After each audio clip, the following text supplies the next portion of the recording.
Oh, Benny, what are you doing to Watch? Violet Alden asked her 6-year-old brother. Benny Alden grinned. He had tied a bandana around Watch's head with a leaf tucked under one side to make an eye patch. I'm a pirate, he said, and I'm making Watch walk the plank. Benny had put a board across the stump that the Aldens used as a step-up into the old boxcar in their backyard. He was standing on top of the board. Watch, who was a small black and white dog, was standing at one end of the board. Okay, Watch, jump off the plank into the ocean, Benny commanded. Watch looked over his shoulder at Benny. Then he sat down on the end of the board and yawned. 10-year-old Violet laughed. I don't think Watch wants to walk the plank. I know, said Benny. I'm not a very good pirate yet. I need more practice.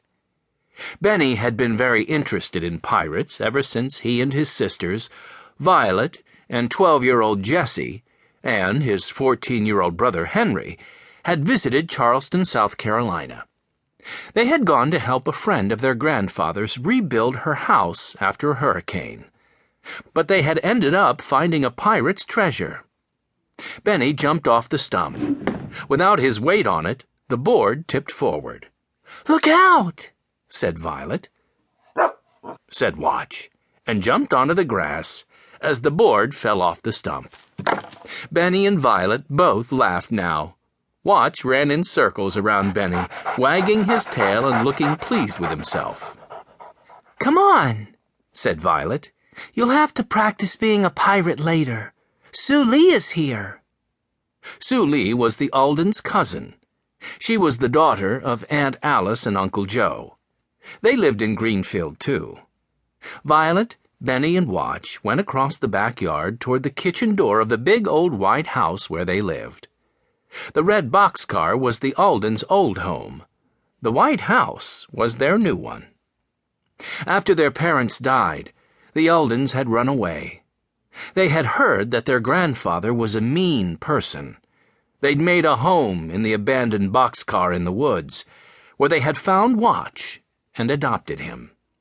Then Grandfather Alden had found them, and he hadn't been mean at all.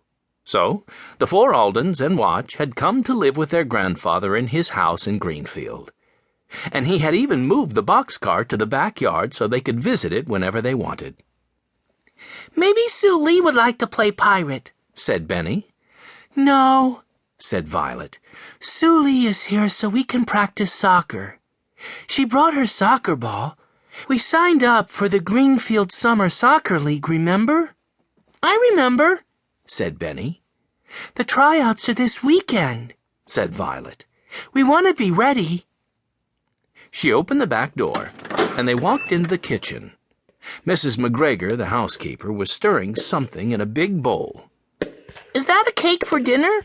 Asked Benny, hopefully. It might be, said Mrs. McGregor with a twinkle in her eye. You'll find out later. We're going to practice soccer with Sue Lee, said Violet, at the park. May we get anything for you while we are out? Maybe ice cream to go with the cake, added Benny. Mrs. McGregor shook her head. Thank you, but I don't need anything. Not even ice cream. Don't be late for dinner now. We won't, Benny promised. Sue Lee, Henry, and Jessie were in the front yard. They were kicking a soccer ball back and forth. When Sue Lee saw Benny and Violet, she put her foot on top of the ball and stopped it. Come on, she said. Let's hurry and practice. She gave the ball to Jessie, who put it in her pack. When they reached the park, Jessie took the ball out of her pack. Then Sue Lee took another ball out of her pack. 2 balls? Said Violet. But you only use 1 ball to play soccer, don't you?